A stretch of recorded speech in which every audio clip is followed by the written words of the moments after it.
UDF അനുകൂലമായി തെരഞ്ഞെടുപ്പ് result വന്നയുടനെ പ്രതികാര ബുദ്ധിയോടെയാണ് വി.ഡി. സതീശൻ സംസാരിച്ചത്. ഞങ്ങളുടെ കുറെ പിള്ളേർ അടികൊണ്ടിട്ടുണ്ട്, കണ്ണീരൊലിപ്പിച്ചിട്ടുണ്ട്, അതൊന്നും അങ്ങനെ വെറുതെ വിടാൻ പോകുന്നില്ല എന്ന മട്ടിലാണ് സതീശൻ സംസാരിച്ചത്. എന്നാൽ മൂപ്പരുടെ സന്തത സഹചാരിയും എറണാകുളം DCC പ്രസിഡന്റുമായ ഷിയാസ് ആവേശമൊത്ത് വല്ലാണ്ട് പരിധി വിട്ടാണ് ഇക്കാര്യങ്ങൾ പറഞ്ഞത്. അധികാരമേറ്റയുടനെ അത്തരത്തിലുള്ള പ്രതികാര നടപടികളുമായിട്ടാണ് വി.ഡിയും കൂട്ടരും മുന്നോട്ട് പോകുന്നത്. ഏത് സർക്കാർ ഭരിച്ചാലും ചുമതലയുള്ള പോലീസുകാരും സുരക്ഷാ ഉദ്യോഗസ്ഥരും അവരുടെ കർത്തവ്യം നിർവഹിക്കും. അതിനെയാകെ രാഷ്ട്രീയമായി കണ്ട് പ്രതികാര ബുദ്ധിയോടെ കാണുന്നവർക്കുള്ള കൃത്യമായ മറുപടിയാണ് കഴിഞ്ഞ ദിവസം നടന്ന ഒരു ചാനൽ ചർച്ചയിൽ മുൻ DGP അലക്സാണ്ടർ ജേക്കബ് ഇക്കൂട്ടർക്ക് നൽകുന്നത്. ഇന്ത്യയിലും പുറത്തും ഇത്തരത്തിലുള്ള സെക്യൂരിറ്റികളെക്കുറിച്ചും അതിൽ വീഴ്ച സംഭവിച്ചപ്പോഴുണ്ടായ അപകടങ്ങളെക്കുറിച്ചും വളരെ കൃത്യമായാണ് അദ്ദേഹം വിശദീകരിക്കുന്നത്. പോലീസുകാരൻ ജോലി ചെയ്യുന്നതിന്റെ ഭാര്യയ്ക്കും മക്കൾക്ക് വേണ്ടിയാണ്. ആ ഭാര്യയ്ക്കും മക്കൾക്ക് വേണ്ടി ജോലി ചെയ്യുന്ന പോലീസുകാരനെ സസ്പെൻഡ് ചെയ്ത് കുഴപ്പത്തിലാക്കിയാല് നാളെ വരുന്ന സെക്യൂരിറ്റി ജോലി ചെയ്യുമോ? അപ്പൊ ഏത് VIP ആണോ പ്രൊട്ടക്ട് ചെയ്യേണ്ടത് ആ സാഹചര്യം അനുസരിച്ച് പോലീസ് പ്രൊട്ടക്ട് ചെയ്യണം. ഇല്ലെങ്കിൽ നമ്മുടെ പ്രധാനമന്ത്രിയുടെയും മുഖ്യമന്ത്രിയുടെയൊക്കെ ജീവൻ അപകടത്തിലാണ്. പക്ഷെ കേരളവും ആ ദൃശ്യങ്ങൾ മുഴുവൻ കണ്ടതാണ്. അതിൽ ഈ മർദ്ദനമേറ്റവർ AD തോമസും അലക്സും ആദ്യം സൗത്ത് പോലീസ് സ്റ്റേഷനിലേക്ക് പോകുന്നു, അവിടെ നിന്ന് SP-യുടെ അടുത്തേക്ക് പോകുന്നു, അവിടെ നിന്ന് കോടതിയിലേക്ക്, പിന്നെ ക്രൈംബ്രാഞ്ചിലേക്ക്. ദൃശ്യങ്ങൾ ഇല്ല, ദൃശ്യങ്ങൾ ലഭ്യമല്ല, അത് കൃത്യനിർവഹണം എന്നായിരുന്നു റിപ്പോർട്ട് നൽകിയത്. അവിടെ നിന്ന് ഇപ്പോൾ ഈ ദിവസം ഏറ്റവും ഒടുവിൽ നമ്മൾ കേൾക്കുന്നത് മുഖ്യമന്ത്രിയുടെ അന്നത്തെ ഗൺമാനും എല്ലാവരും 5 പേർ പ്രതികളാവുകയാണ്. അപ്പോൾ ഒരു സർക്കാരാകുമ്പോൾ ഒരു തീരുമാനവും, സർക്കാർ മാറി പുതിയ മുഖ്യമന്ത്രിയും പുതിയ ആഭ്യന്തരമന്ത്രിയും വരുമ്പോൾ മറ്റൊരു നീതിയും ന്യായവുമാണോ കേരളത്തിൽ? അതെന്തുകൊണ്ടാണ് അങ്ങനെ? മുഖ്യമന്ത്രിയുടെ സെക്യൂരിറ്റി ആ പോലീസുകാരുടെ ബാധ്യതയാണ്. ആ സെക്യൂരിറ്റി അവർ ചെയ്തേ പറ്റുള്ളൂ. അപ്പോൾ മുഖ്യമന്ത്രിയുടെ നേരെ ഒരു ആൾക്കൂട്ടം വന്നാൽ അതിനെ അടിച്ചു മാറ്റേണ്ടത് അവരുടെ ജോലിയാണ്.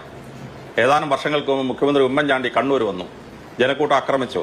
ഉമ്മൻചാണ്ടിയുടെ നെഞ്ചിനകത്തുള്ള എല്ലിന് ഏറ് കിട്ടി. സെക്യൂരിറ്റി പോലീസ് എന്ത് ചെയ്തു? ചുമ്മാ നിന്നു. അവരുടെ ജോലിയായിരുന്നു മറ്റൊരു അടിച്ചോടിക്കേണ്ടത്. അവർ അടിച്ചോടിച്ചില്ല. മുഖ്യമന്ത്രിക്ക് പരിക്കേറ്റ് മുഖ്യമന്ത്രി 2 ആഴ്ചയോളം ജയിലിൽ കിടക്കേണ്ടി വന്നു. മഹാത്മാഗാന്ധിക്കെതിരെ ഒരു ആക്രമണം ഉണ്ടായി. മഹാത്മാഗാന്ധി പറഞ്ഞു, ഞാൻ ജനങ്ങളുടെ പ്രിയങ്കരനാണ്, എന്നെ ആർക്കും കൊല്ലേണ്ട ആവശ്യമില്ല, സെക്യൂരിറ്റി പിൻവലിക്കാൻ പറഞ്ഞു. പണ്ഡിറ്റ് ജവഹർലാൽ നെഹ്റു അത് സമ്മതിക്കാൻ പാടില്ലായിരുന്നു. പണ്ഡിറ്റ് ജവഹർലാൽ നെഹ്റു സമ്മതിച്ചു, സെക്യൂരിറ്റി പിൻവലിച്ചു. 9 ദിവസം കഴിഞ്ഞപ്പോൾ മഹാത്മാഗാന്ധിയെ ഗോഡ്സെ വെടിവെച്ച് കൊന്നു. ആദ്യം അറ്റംപ്റ്റ് ചെയ്ത ആള് തന്നെ വന്ന് വെടിവെച്ച് കൊന്നു. നമ്മളൊരു ഒരു ആളിന്റെ സെക്യൂരിറ്റി നോക്കുമ്പോൾ ആ ആളിനെ ജീവനോട് രക്ഷിക്കേണ്ടത് സെക്യൂരിറ്റി പോലീസിന്റെ ജോലിയാണ്. പഞ്ചാബിലെ ബിയാസ് സിംഗ് പറഞ്ഞു, ഞാൻ ജനങ്ങളുടെ പ്രിയപ്പെട്ടവനാണ്, എനിക്കൊരു കുഴപ്പമുണ്ടാവില്ല എന്ന്. അങ്ങനെ സെക്യൂരിറ്റി പോലീസിനെ മാറ്റി. സെക്യൂരിറ്റി പോലീസിനെ മാറ്റിയപ്പോൾ അക്രമകാരി ബിയാൻ സിംഗിന്റെ കാറിൽ കൊണ്ടുവന്ന് ബോംബ് വെച്ചു. മുഖ്യമന്ത്രി ബോംബ് പൊട്ടിത്തെറിച്ച് കാറും മുഖ്യമന്ത്രിയുടെ 100 അടി മുകളിൽ പോയിട്ട് അവിടെ പൊട്ടിത്തെറിച്ച് മുഖ്യമന്ത്രിയുടെ ബോഡിയുടെ അംശം പോലും കിട്ടിയില്ല. അപ്പൊ ഈ നമ്മൾ പ്രൊട്ടക്ട് ചെയ്യേണ്ട ആളിനെ പ്രൊട്ടക്ട് ചെയ്യേണ്ടത് പോലീസിന്റെ ബാധ്യതയാണ്. ആ ബാധ്യത ചെയ്യുന്ന പോലീസിനെ ചോദ്യം ചെയ്യുകയും കേസിൽ പ്രതിയാക്കുകയും ചെയ്താൽ അടുത്ത സെക്യൂരിറ്റിയുടെ ജോലി ചെയ്യുന്ന പോലീസുകാരൻ ജോലി ചെയ്യില്ല. നാളെ മുഖ്യമന്ത്രി വി.ഡി. സതീശൻ റോഡിൽ കൂടെ പോവാണ്, ഒരു പ്രകടനം വന്നു, പ്രകടനത്തിൽ ഒരാൾ മുഖ്യമന്ത്രിയുടെ കാറിന് നേരെ ബോംബ് പറഞ്ഞു. സെക്യൂരിറ്റി പോലീസ് എന്ത് ചെയ്യും? നമ്മളിതിനാണ് വെറുതെ കേസ് പിടിക്കുന്ന, അവരങ്ങ് മാറിക്കൊടുക്കും. മുഖ്യമന്ത്രിക്ക് പരിക്ക് പറ്റും, ചിലപ്പോൾ ബോംബ് കാരണത്താണെങ്കിൽ മുഖ്യമന്ത്രി മരിച്ചും പോകും. അപ്പൊ ഈ മുഖ്യമന്ത്രി എങ്ങനെ സംരക്ഷിക്കണമെന്നുള്ള പോലീസിന്റെ ബാധ്യതയാണ്. അത് ചെയ്യുന്ന പോലീസുകാർക്കെതിരെ കേസെടുത്താൽ നമ്മൾ ചെയ്യുന്നത് ഇനി വരുന്ന മുഖ്യമന്ത്രി വി.ഡി. സതീശന്റെ ജീവൻ അപായപ്പെടുത്തുക എന്നുള്ളതാണ് നമ്മൾ ചെയ്യുന്ന ജോലി. അപ്പൊ സെക്യൂരിറ്റി ചെയ്യുന്ന പോലീസുകാരെ ആ ജോലി ചെയ്യാൻ സമ്മതിക്കണം. ഭരണം മാറിയെന്ന് വെച്ചിട്ട് അവരെ പ്രതിസ്ഥാനത്താക്കി ശിക്ഷിക്കാൻ പോകരുത്.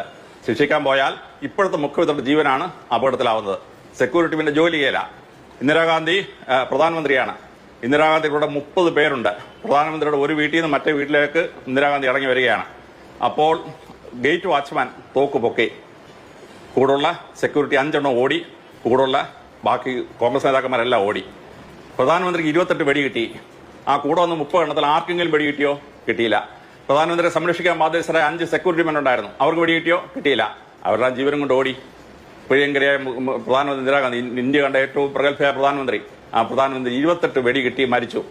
അപ്പോൾ നമ്മൾ സെക്യൂരിറ്റി നിർത്തുന്നത് അവരുടെ ജീവൻ പണയപ്പെടുത്തിയാണെങ്കിലും VIP-യുടെ ജീവൻ രക്ഷിക്കാനാണ്. ആ ജോലി ചെയ്യുന്ന പോലീസുകാരെ നിങ്ങൾ കേസെടുത്ത് ശിക്ഷിക്കുകയും സസ്പെൻഡ് ചെയ്യുകയും ചെയ്താൽ ഇനി വരുന്ന മുഖ്യമന്ത്രിക്ക് പ്രൊട്ടക്ഷൻ കൊടുക്കുകയല്ല പോലീസ്. അവരക്രമം ഉണ്ടാകുമ്പോൾ അവരങ്ങ് മാറിക്കൊടുക്കും, മുഖ്യമന്ത്രിയുടെ ജീവൻ അപകടത്തിലാവും. അതുകൊണ്ട് സെക്യൂരിറ്റി ചെയ്യുന്ന പോലീസുകാരെ ശിക്ഷിക്കാൻ സസ്പെൻഡ് ചെയ്യാൻ പോകുന്നത് 2 തവണ ആലോചിച്ചിട്ട് ചെയ്യാവും. ഞാൻ 4-5 ഉദാഹരണം പറഞ്ഞത്, എവിടെയൊക്കെ VIP സെക്യൂരിറ്റി ചെയ്ത പോലീസുകാരെ നമ്മൾ അവഗണിച്ചിട്ടുണ്ടോ അവിടെ എല്ലാം VIP-ക്ക് അപകടം പറ്റിയിട്ടുണ്ട്. അതിനെ 5 ഉദാഹരണം ഞാൻ പറഞ്ഞതിനാണ്. അതുകൊണ്ട് ഈ നടപടി അപക്വമായ നടപടിയാണ്, അപകടകരമായ നടപടിയാണ്, മുഖ്യമന്ത്രി വി.ഡി. സതീശന്റെ ജീവൻ അപകടപ്പെടുന്ന നടപടിയാണ്. അതാണ് എനിക്ക് എളിയ അതിൽ പറയാനുള്ളത്. ഒരു കാര്യം ചോദിച്ചോട്ടെ, ഇപ്പൊ താങ്കൾ പറഞ്ഞ പോലെ മുഖ്യമന്ത്രിക്ക് സുരക്ഷ, VVIP സുരക്ഷ ഉറപ്പാക്കേണ്ടതുണ്ട്. ആക്രമണം ഉണ്ടെങ്കിൽ അതിനെ പ്രതിരോധിക്കേണ്ടതും മുഖ്യമന്ത്രിയെ സംരക്ഷിക്കേണ്ടതും ഈ ഗൺമാൻ അടക്കമുള്ള കൂടെയുള്ള പോലീസ് ഉദ്യോഗസ്ഥർ തന്നെയാണ്. ഇവിടെ ഈ പറഞ്ഞ 2 പേരും AD തോമസും ജ്വൽ അലക്സും അവരുടെ കയ്യിൽ ഒരു ആയുധവും ഒന്നും ഉണ്ടായിരുന്നില്ല. അവർ അവിടെയുള്ള ആലപ്പുഴ പോലീസിന്റെ നിയന്ത്രണത്തിലേക്ക് ആ സമയത്ത് തന്നെ മുഖ്യമന്ത്രിയുടെ വാഹനം കടന്നു പോകുന്നതിന് മുൻപേ ആലപ്പുഴ അവിടെയുള്ള ആ ജില്ലയിലെ പോലീസുകാരുടെ നിയന്ത്രണത്തിലായിരുന്നു ഈ 2 പേരും. അത് കഴിഞ്ഞിട്ടുണ്ടായ ആ കാറിൽ നിന്ന് ഇറങ്ങി വന്ന ഈ മർദ്ദനമാണ് ഇവിടെ ചോദ്യം ചെയ്യപ്പെടുന്നത്. അതിലൊരു ശരികേടുണ്ട് എന്ന് താങ്കൾക്ക് തോന്നുന്നില്ലേ?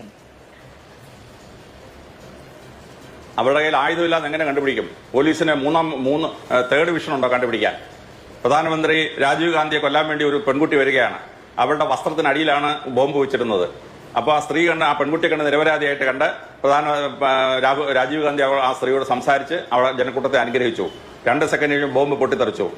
രാജീവ് ഗാന്ധി ചിന്നിച്ചെതറി അവിടെ. അപ്പോൾ ആയുധം കയ്യിലില്ല എന്ന് പറഞ്ഞാൽ ആയുധം ഇല്ല എന്നർത്ഥമില്ല. ശരീരത്തിനകത്തും വസ്ത്രത്തിനകത്തും ആയുധം വെക്കാം. അതുകൊണ്ട് പൊട്ടൻഷ്യൽ ആയിട്ടുള്ള ആക്രമണകാരിയെ മാറ്റുമ്പോൾ ആയുധം ഉണ്ടോ ഇല്ലയോ എന്നുള്ള കൺസിഡറേഷൻ അല്ല. ആയുധം കയ്യിലില്ലെങ്കിലും മറ്റു സ്ഥലത്ത് ഉണ്ടാവും എന്നുള്ളത് ചരിത്രത്തിൽ നമ്മൾ കണ്ടിട്ടുള്ള സംഭവങ്ങളാണ്. ശരി, ഇപ്പം അന്ന് ഈ മർദ്ദിക്കുന്നതിന് ദൃശ്യങ്ങളില്ല എന്നുള്ളതാണ് പോലീസ് കോടതിയെ അറിയിച്ച കാര്യം. ദൃശ്യങ്ങൾ ഉണ്ടല്ലോ, അപ്പോൾ അതെങ്ങനെയാണ് ദൃശ്യങ്ങളില്ല എന്ന് പറയുക? അതോ ഒരു കാര്യം. അതോടൊപ്പം തന്നെ ഇപ്പോൾ വീണ്ടും ഈ SIT-യിലുള്ളതും പോലീസ് ഉദ്യോഗസ്ഥർ തന്നെയാണ്. ചുമതല അന്വേഷിക്കുന്ന ഉദ്യോഗസ്ഥൻ മാറുന്നു. പക്ഷെ അപ്പോൾ എങ്ങനെയാണ് ഉദ്യോഗസ്ഥരുടെ മൊഴിയും ദൃശ്യങ്ങൾ ഉണ്ടാകുന്നതും? അധികാരം മാറുമ്പോൾ അവിടെ എങ്ങനെയാണ് മൊഴി മാറുന്നത്? അതല്ലല്ലോ ഇവിടുത്തെ ഇഷ്യൂ. സെക്യൂരിറ്റി ഉള്ള പോലീസുകാർ അവരുടെ ഡ്യൂട്ടി ചെയ്തോ ഇല്ലയോ എന്നുള്ള ഇഷ്യൂ.